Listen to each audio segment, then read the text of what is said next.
Lorsque l'opportunité d'aller à la rencontre de l'immensité du Sahara et de son silence profond se présente à toi, Dame Nature s'évertue alors à dévoiler à son hôte ces merveilleux paysages qui frisent le miracle. Cette immensité désertique inspire et respire vénération, respect et fascination, et oscille entre immuabilité et mobilité. Dans ce vaste espace de transparence, un ballet féerique s'exécute entre vents et sables dans un divertissement éternel, donnant au lieu chaque jour un paysage différent et une multitude de décors d'une magnificence unique.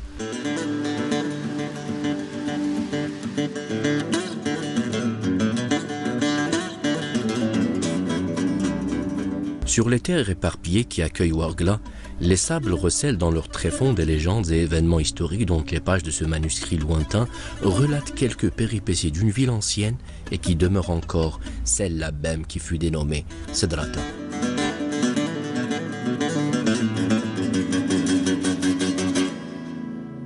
La ville de Sedrata, fondée en l'an 908, correspondant à 296 de l'Hégire, suite au déclin et à la chute de la dynastie des Rustumides, connut un développement dont l'apogée s'étendit jusqu'au XIIe siècle, pour ensuite connaître une période de destruction et de chaos dont furent à l'origine Al-Mansour, le fils du sultan Al-Hammadi.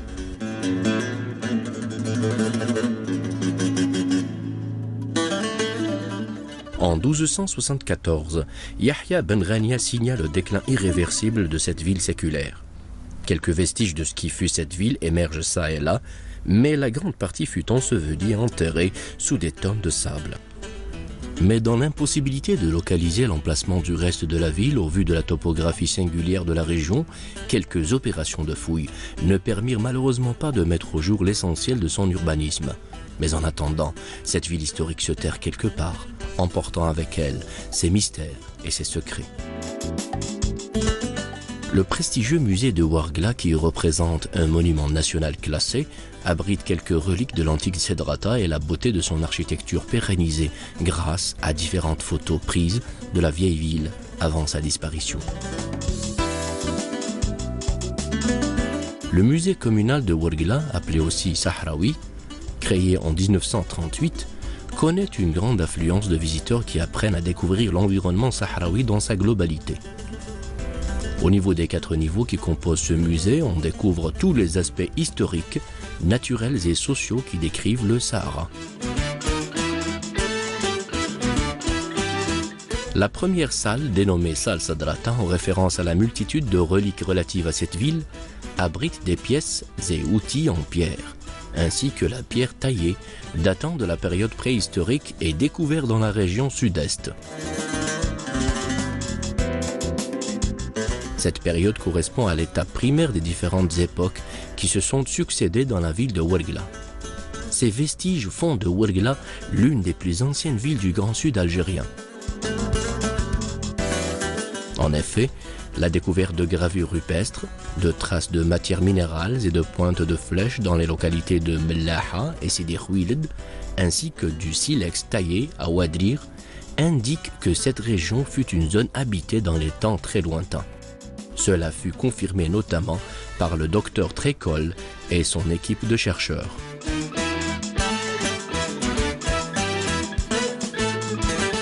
La seconde salle se pare des décors et différents compartiments qui composent la maison sahraoui, d'où son appellation de salle dédiée à la maison sahraoui. Quant au troisième espace, la salle moyenne, il rassemble divers, différents et importants métiers traditionnels qui font la renommée de la région du sud-est algérien, dont la poterie, le tissage et la filature, le travail du cuir ainsi que la sparterie et la vannerie.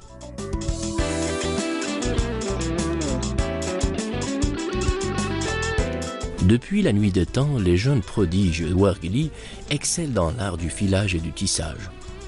Elles réussissent à transformer la laine de mouton ou les poils de dromadaire en pièces artistiques à travers lesquelles transparaissent extérieurement leur beauté, leur finesse, et intérieurement, elles cachent un écrin qui préserve tout le détail d'un savoir-faire historique de la région qui remonte aux temps les plus lointains.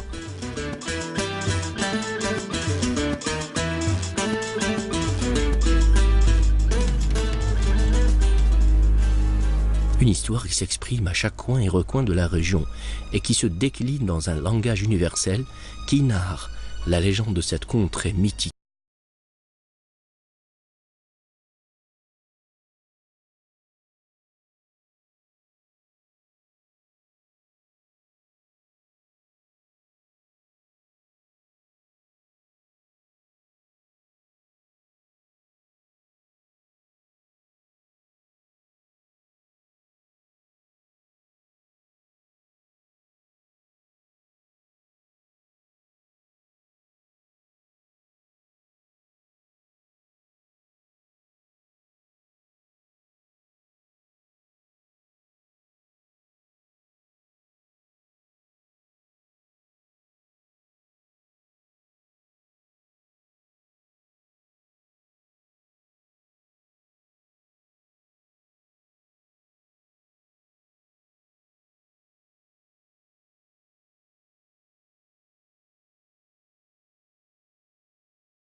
Aujourd'hui, derrière les éternelles dunes de sable, Ouargla savoure le repos du guerrier après une longue épopée historique.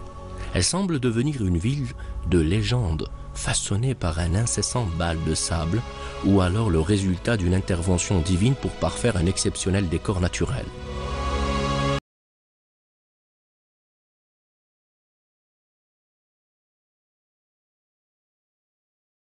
La rencontre avec Ouargla est une opportunité singulière dont chaque coin et recoin recèle une caractéristique unique. Même sa position géographique n'échappe pas à ce qui bâtit sa particularité en sa qualité de centre stratégique, alliant en même temps le nord avec le sud et l'est avec l'ouest.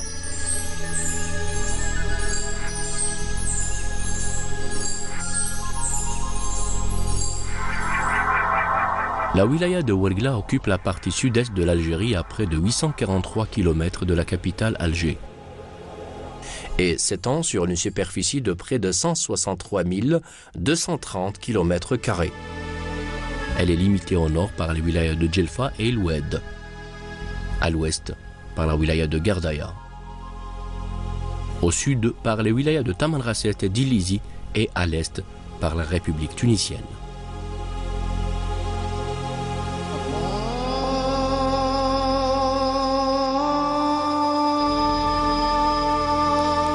Présentement, Ouargla est sculpté par un passé glorieux avec toute son authenticité et un présent qui exhale splendeur et éclat à travers une image reflétant une éternelle somptuosité et un infini enchantement. Une magie qui semble ici fabuleuse.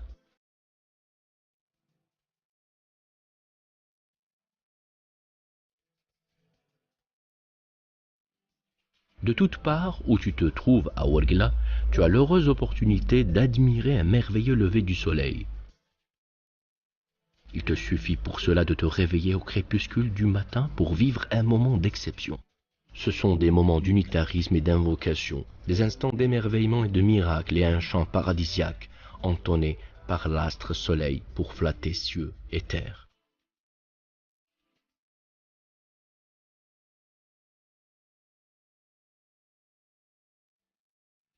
Au rythme de cette image vivante, la ville entame une autre journée emplie de nouvelles tâches, et avant que la nuit ne couvre de son voile sombre le ciel de la ville, qu'une kyrielle d'activité effrénée anime la terre de Ouargla.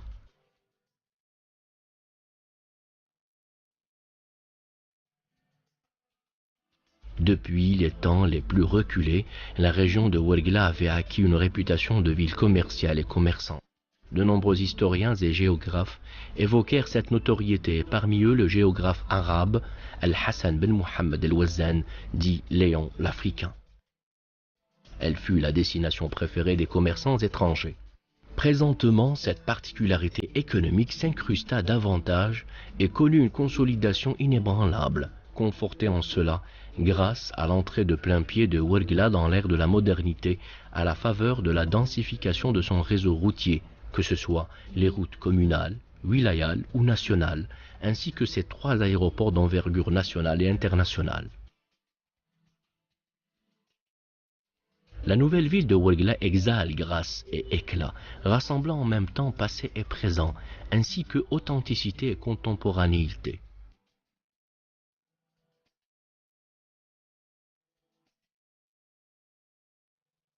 Une balade à travers ces venelles est une rencontre opportune avec une multitude d'œuvres architecturales rivalisant de beauté qui portent en elles un habit d'un passé indélébile, bien que parfois elles paraissent récentes et modernes.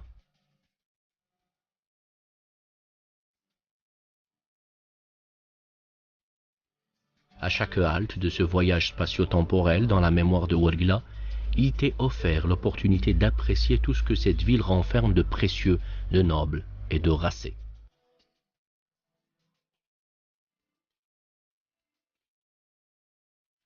Cette représentation d'authenticité est de toute beauté, l'expression d'une créativité qui puise son immuabilité à travers des images et des formes qui se figent dans l'esprit et qui tissent à l'infini des chapelets et des pages sans fin des différentes périodes qui s'y sont succédées. Les constructions de Ouargla inspirent une présence imposante, se dressant sur leur socle séculaire avec fierté et prestance, tel un saint esprit qui converse dans un langage de silence.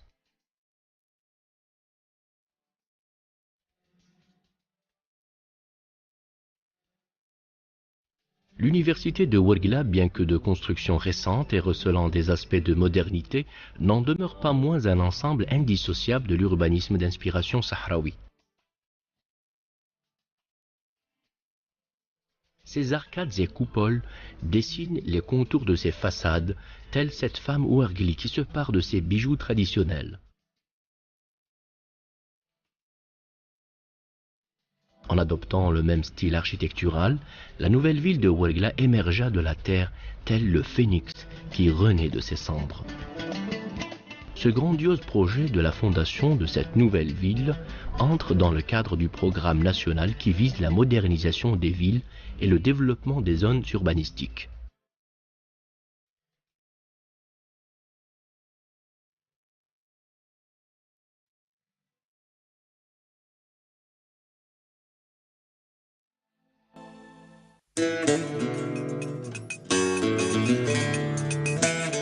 Un parcours nous mène de la ville de Ouargla vers ce qui représente son cœur ou même le noyau de Ouargla, en l'occurrence la Kasbah. un réseau urbanistique le plus ancien de Ouargla et en même temps l'héritage civilisationnel le plus réservé. Au début de l'histoire de cette ville, des rassemblements de population se composaient ça et là. Puis, au fur et à mesure que les habitations se rapprochaient et se densifiaient pour constituer des qsour, commençait alors à prendre forme la Kasbah.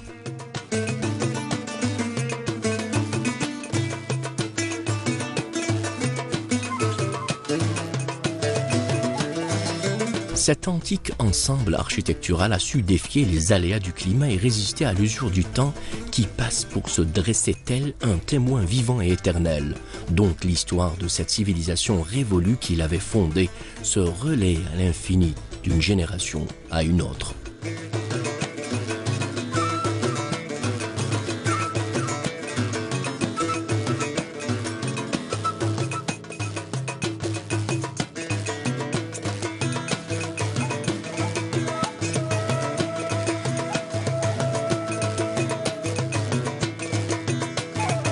Ces murs surélevés communiquent avec l'extérieur par des portes principales qui s'ouvrent depuis l'aube et que l'on referme à la tombée de la nuit. Chaque porte est dénommée sur la base du nom du chef de la tribu ou d'un signe distinctif propre à cette même tribu qui occupe l'Oqsar, ou alors en référence au fondateur tel Bab Ammar Lalla Mansoura chez la tribu des Beni Ibrahim, Bab Rabia chez les Beni Wakin, Bab Sultan Boushaq, Bab Ahmid chez les Beni Sissine.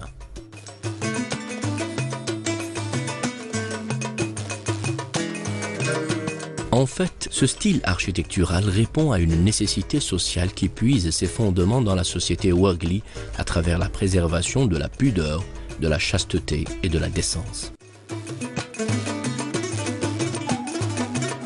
Le caractère urbanistique ne constitue pas à lui seul la spécificité de l'ancienneté et de l'authenticité de ces lieux. Même l'homme représente un symbole. En effet, la population de Ouargla est une valeur ajoutée qui rehausse cette même authenticité que l'on perçoit à travers de merveilleuses images dont la rareté dans les temps présents accentue la magie et l'attrait qui en émane, et ce d'autant plus que se mettent en valeur les traits particuliers de candeur et de pureté.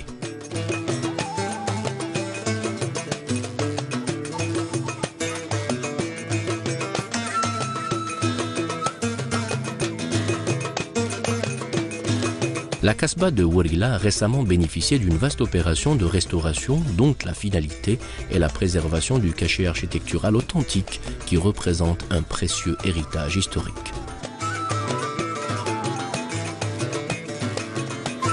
Les mosquées représentent à Ouargla la forme urbanistique la plus répandue et la plus résistante. Quel que soit l'endroit, elles se dressent inlassablement jusqu'à caresser les cieux de leurs hauts minarets. Parmi les mosquées les plus réputées, l'antique mosquée ibadite, un joyau architectural d'une rare élégance qui a su apprivoiser l'usure du temps. De nombreuses versions s'affrontèrent concernant l'âge de la fondation de cette mosquée. Cependant, tous s'accordent sur le fait que sa construction remonte à l'époque des Ibadites au sein même du Qsar de Ouargla. Ce qui caractérise principalement cette mosquée, ce sont ses épaisses colonnes, un ancien style architectural s'inspirant du modèle arabo-musulman.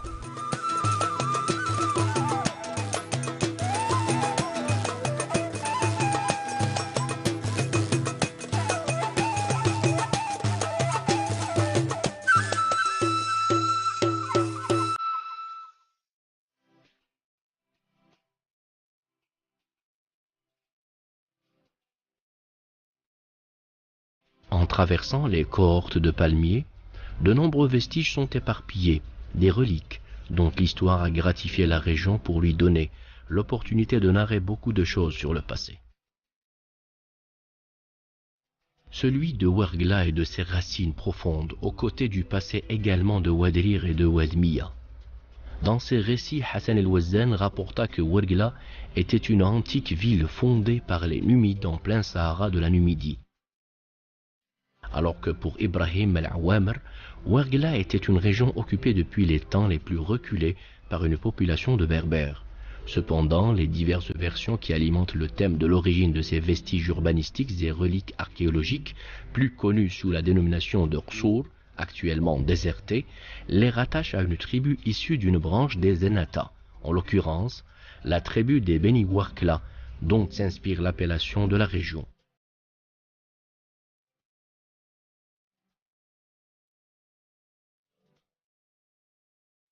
Celle-ci parvint à Ouargla lors des conquêtes islamiques en compagnie des Maghrawa, puis occupèrent la ville.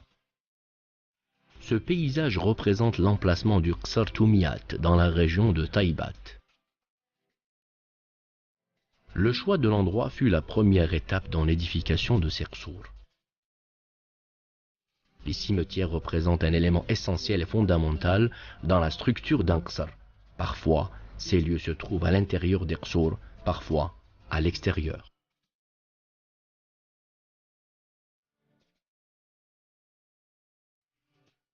Chaque Qsar est entouré d'un mur surélevé ponctué d'ouvertures servant à épier et à riposter en cas d'agressions externes. Entre les Qsour et les oasis s'installe une relation éternelle et indélébile, et ce, bien que le flux et reflux antique d'une dynamique populeuse avait fui les espaces des Qsour et que quelques aspects connurent une disparition à jamais effacée.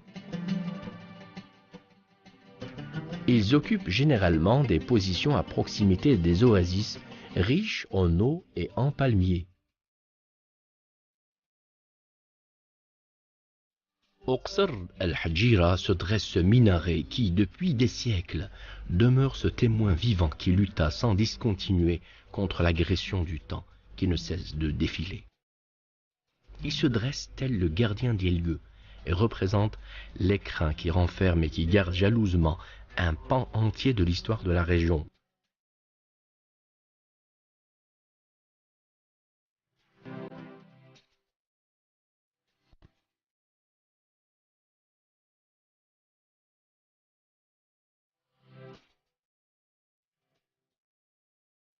De cet autre endroit historique, l'âme et l'esprit qui hantent ces lieux t'accueillent inébranlablement pour dévoiler tant de choses.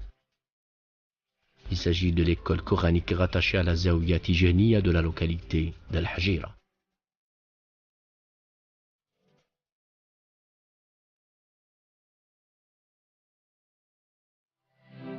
Cette vieille école abrite le tombeau de l'un des précurseurs de la confrérie Tijaniya d'inspiration soufie et d'obédience sunnite, se référant donc au Coran et à la Sunna. La coupole du tombeau est l'une des plus splendides coupoles d'inspiration arabo-musulmane. Elle fut construite avec du plâtre et merveilleusement ornée de sculptures d'une rare finesse artistique.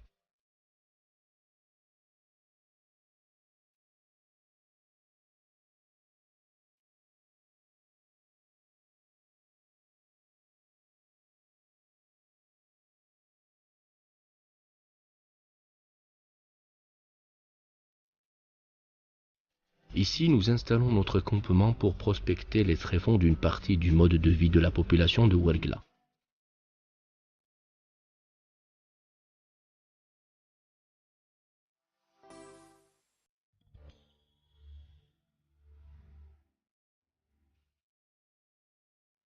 Cet aspect transparaît à travers une présence importante de zaouia et de saints tutélaires. Il s'agit de la zaouia Sidi Mohamed Sayah, l'un des saints hommes dont la réputation avait fait les échos depuis longtemps, aussi bien avant qu'après leur disparition.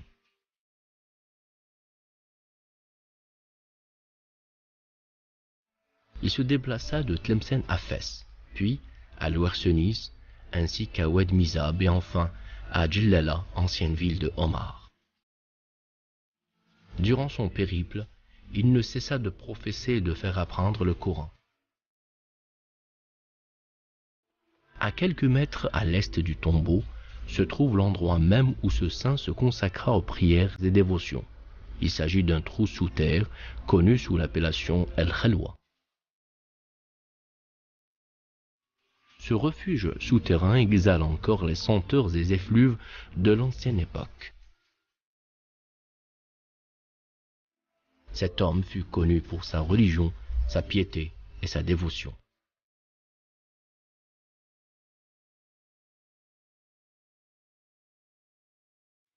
Avec le temps qui s'égrène, le tombeau Sidi Mohammed de Sayah fut transformé en zawiya après qu'une mosquée ainsi qu'une salle d'études et un dortoir furent construits à proximité.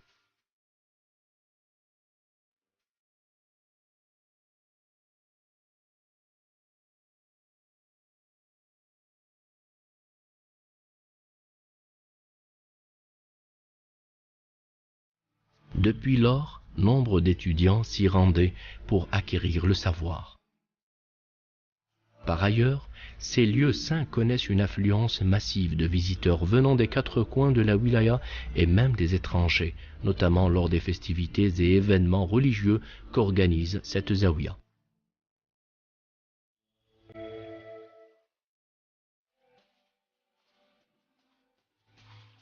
La Zawiya el-Qadiriya est cette autre halte du périple qui nous mène à la connaissance du patrimoine dont s'enorgueillit la wilaya de Ouargla, riche en zawiya et tombeaux.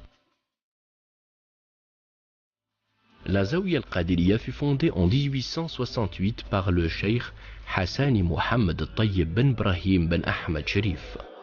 Outre son rôle de prodiguer le savoir et les sciences de la religion, la Zawiya al-Qadiriya constitua également, durant l'occupation française, l'un des relais forts de la résistance populaire dans le secteur du sud-est algérien sous la direction de Sharif Mohammed ben Abdallah. Sa notoriété n'a de cesse de croître au sein des étudiants et de ceux qui la fréquentent, et dont le nombre connaît une nette progression d'année en année, à telle enseigne que pour satisfaire tout ce flux de nouveaux adhérents, il devint nécessaire d'ouvrir des annexes un peu partout sur le territoire de la wilaya.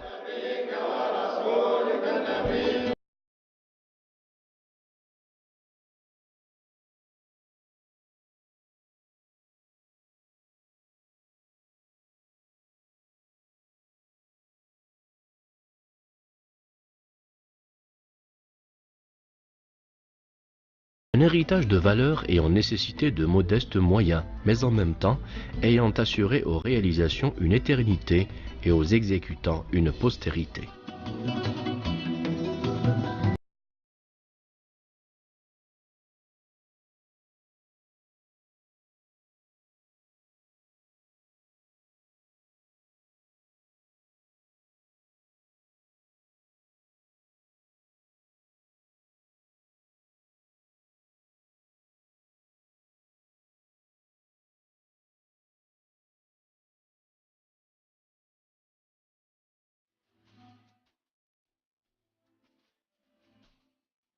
La visite qui nous guide à travers les multiples zawiya Kabrit Ouargla nous fait découvrir l'une des plus brillantes zawiyas dans la région en particulier et en Algérie en général.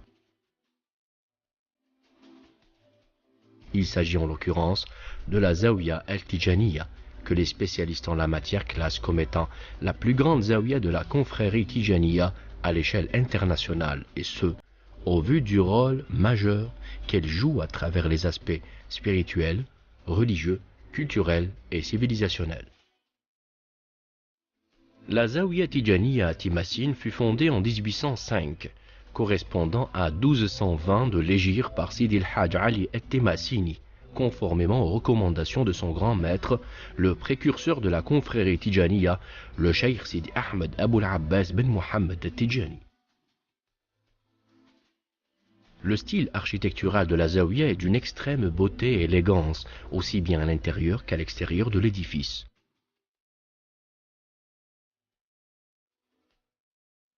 Les multiples angles intérieurs sont tels des tableaux fascinants, par une diversité de créativité offrant différents modèles et formes d'inspiration arabo-musulmane, riches en ornements et décorations. Chaque coin et recoin dévoile un sens artistique de créativité, d'originalité et d'inventivité qui exerce un charme exceptionnel pour figer l'admiration et l'émerveillement du visiteur.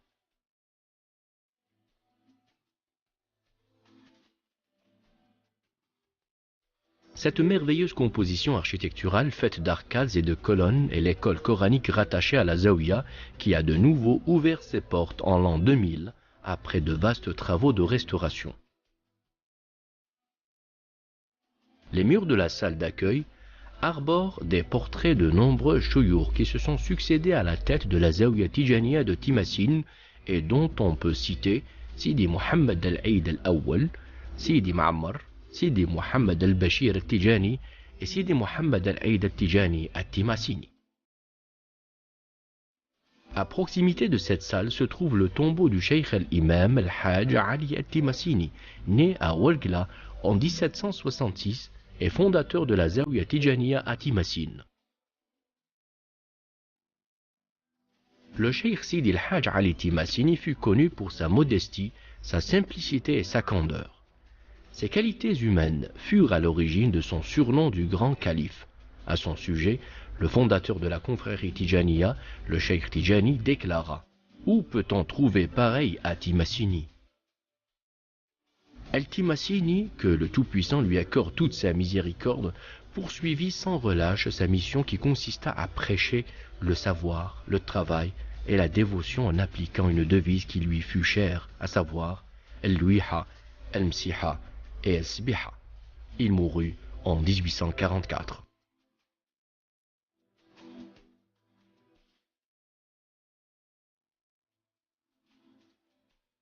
Présentement, son tombeau est l'un des tombeaux les plus beaux et les plus visités. Pour décorer l'édifice, il a été utilisé un minéral spécifique qui confère au lieu une touche singulière.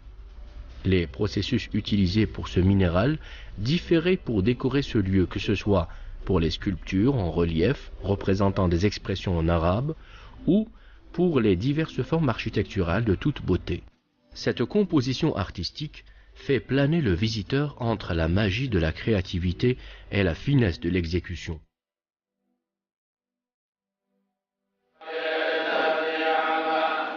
Le fondement de la confrérie Tijaniya réside dans la préservation des 5 piliers de l'islam, la récitation quotidienne de 2 chapitres du Saint-Coran, l'accomplissement des prières facultatives après celles obligatoires, la multiplication de l'évocation du Tout-Puissant et de son prophète Mohammed, que les adeptes de la Tijaniya idolâtrent par-dessus tout. La doctrine Tijaniya se base sur la simplicité, la modestie et la simplification de ses concepts, le bannissement de la médisance, l'appel à la générosité et au bien avec tous les musulmans, et prône un esprit d'acceptation de la modernité et de la civilisation. Toutes ces caractéristiques contribuent à renforcer l'estime et la notoriété de la Zawiya Tijaniya de Timassine, aussi bien à l'échelle nationale, africaine qu'internationale.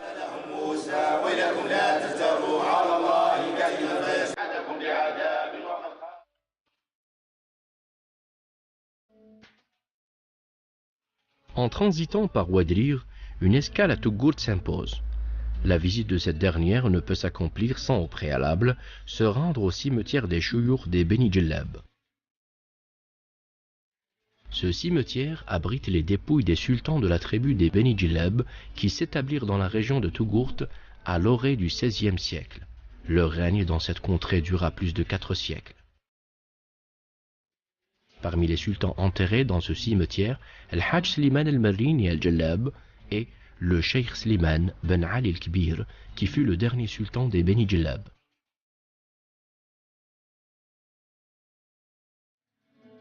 Cette immense oasis peut se targuer de posséder un précieux trésor archéologique, l'antique Qasr de Timassine. Il occupe une position stratégique sur une colline surplombant les alentours à plus de 8 mètres d'altitude.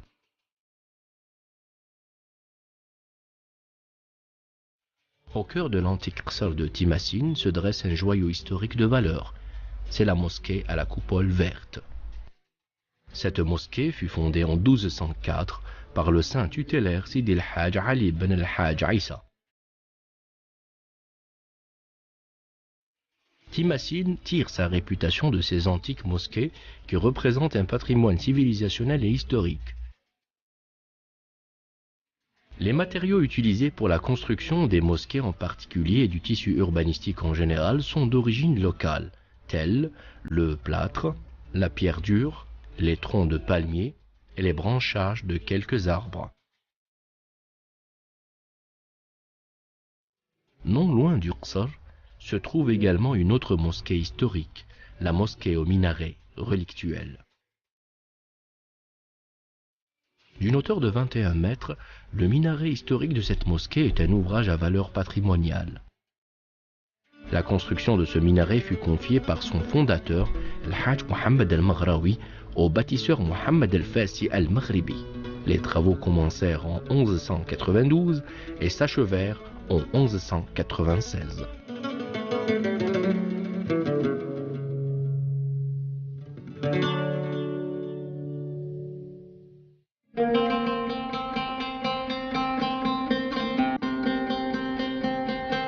Parmi les plus vieilles et anciennes mosquées des régions de Ouadrir et Tougourt, la grande mosquée El-Masjid El-Kabir, dont la construction avait duré 67 ans, de 1733 à 1800. C'est ce qui expliquerait la résistance de son bâti contre les temps et époques qui s'en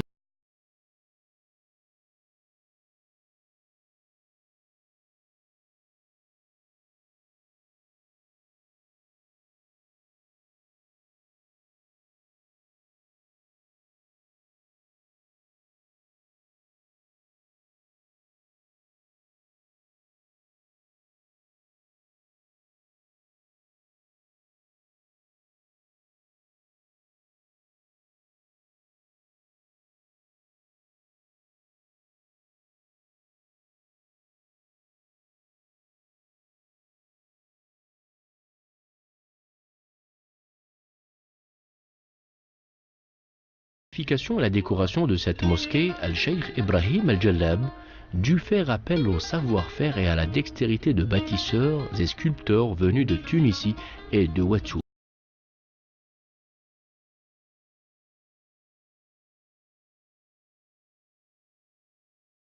Leur savoir-faire et leur sens de créativité pour donner à la mosquée ses différentes formes et dimensions caractéristiques.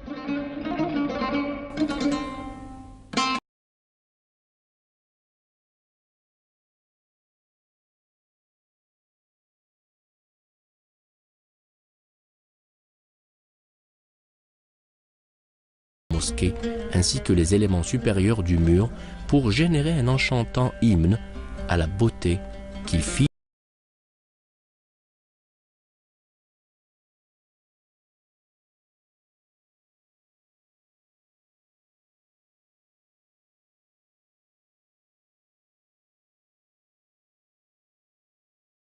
une œuvre artistique dont l'âge remonte au XIIe siècle de l'Hégire, comme l'atteste la transcription sculptée qu'elle porte. Durant le XIIIe siècle de l'Hégire, le minbar avait connu une intervention de rénovation initiée par Ibn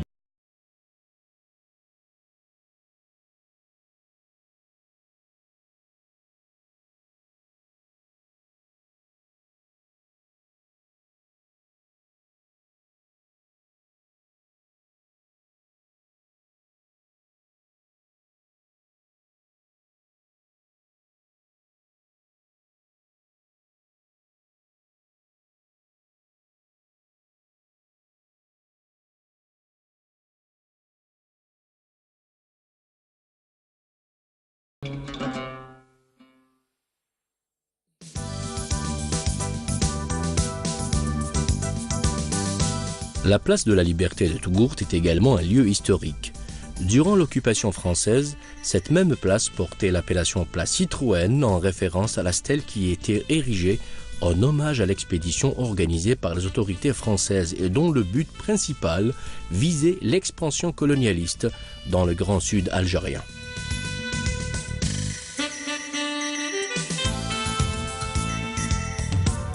L'expédition Citroën a pris son départ le 17 décembre 1922 à partir de Tougourt pour rallier la ville malienne de Tombouctou le 7 janvier 1923.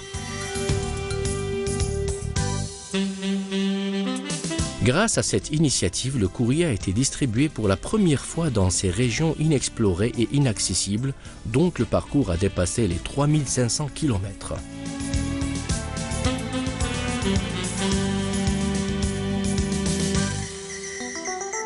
Avec Avec un cortège de 5 véhicules, André Citroën, le guide de cette aventure, fut accompagné par une troupe militaire constituée notamment de mécaniciens et de géographes et réussit son défi de traverser pour la première fois le Sahara.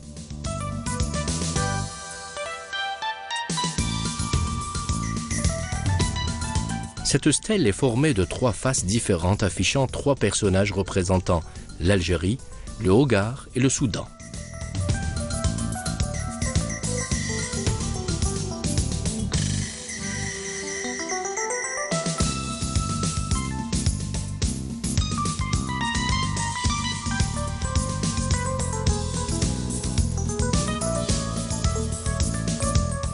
L'expédition Citroën qui rallia Tougourt à Tombouctou est la première expédition exploratoire qui se déroula sur le continent africain.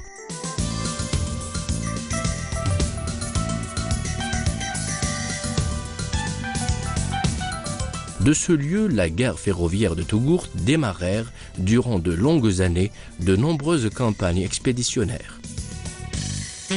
Depuis environ l'an 1912, la création de cette gare fut intégrée dans le cadre d'un vaste ensemble de projets et travaux visant à mettre en œuvre à partir de l'Algérie une jonction jusqu'en Afrique du Sud. Depuis les débuts, cette gare connut une intense activité commerciale, d'abord en transportant les productions de dattes, puis dans une seconde étape, après les découvertes du pétrole dans la région, elle orienta ses objectifs vers le transport de l'or noir. Cette longue traversée qu'avait connue la gare ferroviaire de Tougourt en avait fait un voyage mythique qui transporta dans ses wagons le passé et le présent de la région et continuons son itinéraire pour percer des tunnels projetant vers le futur.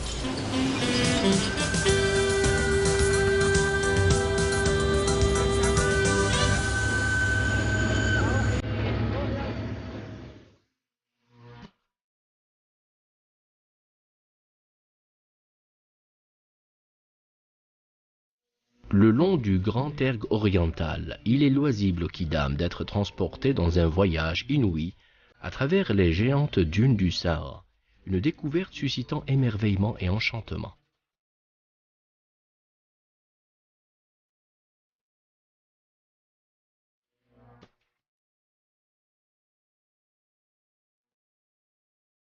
Un site d'une extrême beauté qui emporte dans son escarcelle le visiteur pour lui dévoiler des paysages qui frisent l'utopie et l'imaginaire par le biais d'un savant mélange d'une kyrielle de formes et de couleurs et une diversité de vues panoramiques dont le seul ingrédient qui façonne cette splendeur est unique, à savoir le sable.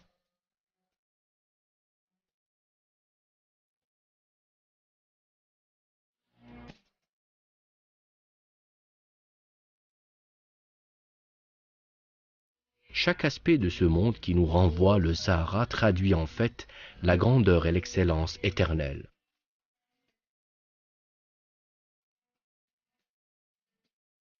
Même à travers la plus simple des images et la plus faible des créatures qui avaient fait de ces lieux leur biotope, étaye davantage l'éminence du Sahara et la puissance du Créateur qui a gratifié chaque matière d'une âme et insufflé en chaque être vivant une existence quand bien même les conditions de vie sont rudes et impitoyables, menant parfois vers l'inconnu.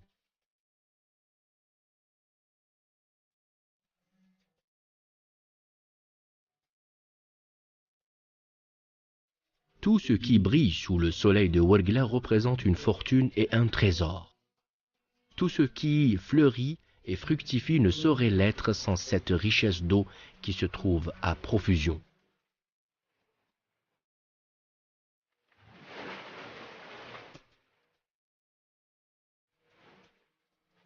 Une ressource hydrique qui répand partout la verdure vivifiante et offre parfois et avec étonnement de nombreuses autres surprises et offrandes.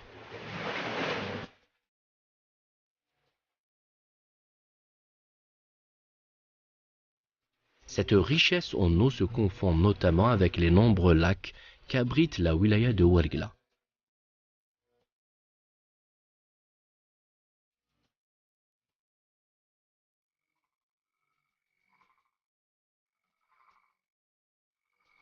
Parmi les lacs qui offrent au regard un spectacle exceptionnel, on peut citer le lac Timassine, le lac El Makarin, le lac El Mir, le lac Ain al-Zahra et le Chott.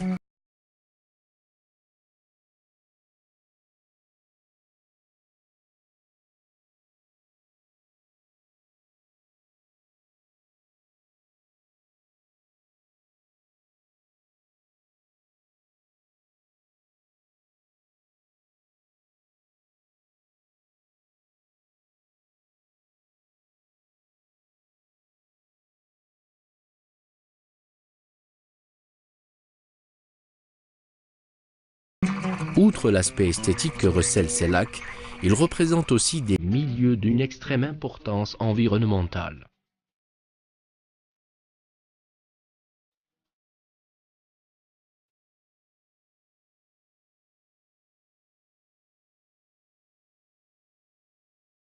Chaque lac parmi les nombreux lacs dont Ouargla s'enorgueillit de posséder dégage une magie unique modelée par son décor naturel et sa richesse ornithologique qui font les surfaces des lacs dans un balai d'incessant va-et-vient. Ta présence à Ouargla, et plus particulièrement au niveau de ces lacs, est une opportunité en or d'apprécier des paysages d'une extrême beauté et d'émerveillement. Des paysages que façonne Dame Nature dans le seul but d'éblouir et d'enchanter le visiteur.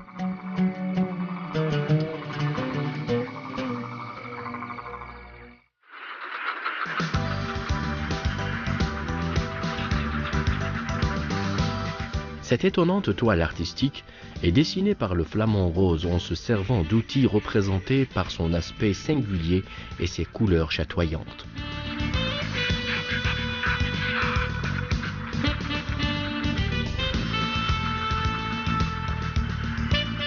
Ce sont des paysages exceptionnels sans nul autre pareil et qui embellissent les fascinants milieux naturels, composant ainsi une symphonie que l'on pourrait intituler « La beauté de Ouargla, faite par l'excellence du Créateur ».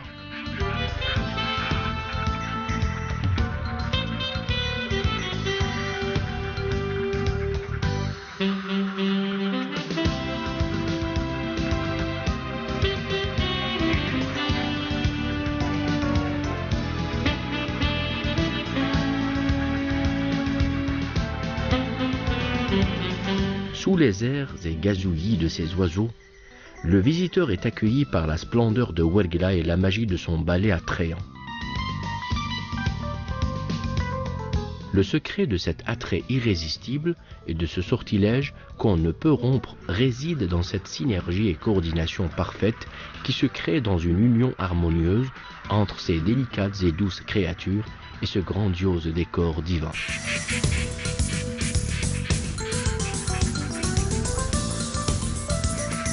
Quels que soient tes précédents voyages et quelle que soit ta vision des choses, ta présence dans ces lieux demeure à l'infini un événement exceptionnel qui te mènera à une fusion avec la nature, au point de te sentir faire partie intégrante et indissociable de cet élément.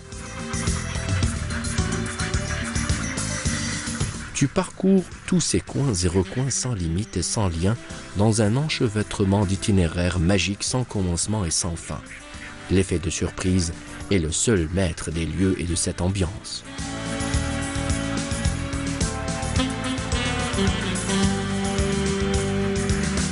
En compagnie de ces oiseaux qui rafraîchissent les lieux avec les battements de leurs ailes et qui parfument l'air d'une odeur naturelle suave, il est offert aux visiteurs des heures interminables d'admiration sans à aucun moment susciter ennui et impatience.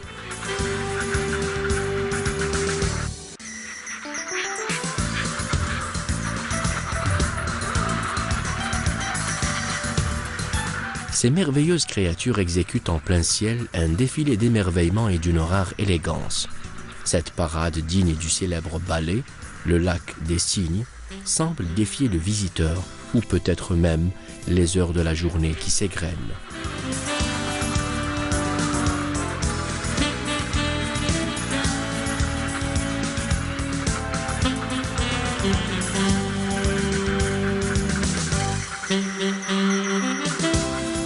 Lorsque le soleil se couche et dévoile les lacs de Ouargla d'une ambiance nocturne, la fascination et l'éclat des lieux ne disparaissent pas pour autant. En effet, une autre merveille occupe les lieux en offrant cette fois-ci aux visiteurs une autre forme d'envoûtement, celle du crépuscule du soir, puis de la magie du coucher du soleil avec la nuit qui répand toute son obscurité.